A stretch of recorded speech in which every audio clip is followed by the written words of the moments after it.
Hello, thanks for joining me, astrologer Patrick Arundell, for your in-depth horoscope forecast for week commencing the 19th of August for the Sun or the Ascendant. If you've yet to subscribe to my channel, I'd be grateful if you did so now. This week begins with a shift of emphasis beginning to take shape. Late last week, Mars, the planet of drive, moved into the sign of Virgo. Now, this is a bit counterintuitive because Mars is about the individual. It's about our desire to get instant gratification. It's a more masculine energy. Of course, Virgo is the virgin. It is about sacrifice and purity.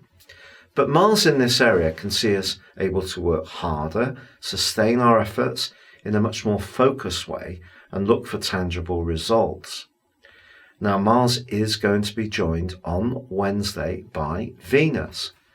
Now, Venus in the sign of Virgo is also quite self-sacrificing. And then they're both joined on Friday by the Sun, which returns to Virgo for the first time in 11 months. Now, in the last phase of this week, the three are going to be together. So we have a stellium. And this is going to be fascinating because they're also going to be linking to Uranus in the sign of Taurus. So we have this greater emphasis on the things that require our attention to detail and where we need to be thorough and precise and discriminating, which all comes from that Virgo energy. But there's also a push to be creative, inventive, and a bit spontaneous, which is coming from the energy from Uranus. Also, as we enter into this week, we still have the backdrop of last week's Venus-infused full moon, which occurred in the sign of Aquarius. So we were already being asked to juggle our priorities and manage our time, especially in a social or romantic context. So I think what this Virgo energy is going to ask us to do is really focus. And the interesting thing also is there is a quarter moon on Friday in the sign of Gemini, which could see us tempted, because of the Virgo energy, to almost be too virtuous and to try to pack in so much at the end of this week that we actually end up spreading ourselves too thinly. So really prioritizing on what's really important is going to be really helpful. And the other thing that's happening this week is that Mercury, now it's going forwards in the sign of Leo, is actually forging a superb angle to Jupiter. So Jupiter, of course, is in Sagittarius, itself going forwards. So if there is a scheme which requires us to think big, be positive, but apply ourselves in a very precise way, which is supported by this Virgo energy, well, we're certainly getting it all together. But it's important to understand that the stellium between the Sun and Venus also links with Mars, and that's quite a sultry combination.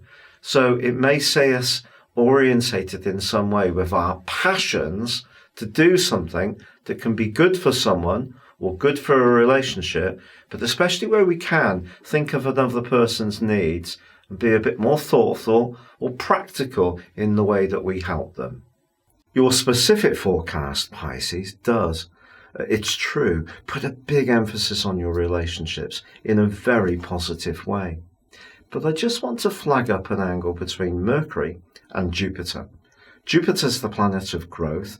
Mercury's the planet of communication. It's also the planet of commerce. And in your sixth solar house this week, it's angling towards Jupiter in a very positive way. If you can get it together in terms of how you come across to those you encounter, this could have a really helpful impact on your professional situation.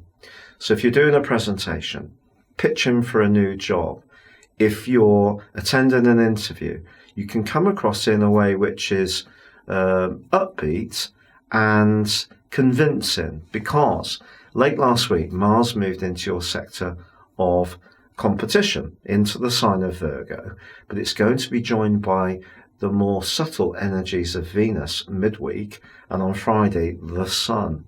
Now, they're going to give you a range of assets to use in different circumstances. So the sun can give you the drive to improve your relationships. Venus can attract good things to you and create a more harmonizing vibe. And Mars can give you a good balance between determination, but also setting your boundaries. And the three are going to be collaborating brilliantly as this week draws to a close. But you need to understand what it all means from an emotional viewpoint, because there is a quarter moon which occurs on Friday in the sign of Gemini. So it's possible that even though there is this chance to come across in a very compelling, persuasive, and even charismatic way, it still has to feel right for you. You still have to be yourself, true to who you are. And if you can get that balance, then you could have a major impact on someone you encounter, either professionally or personally, as this week draws to a close.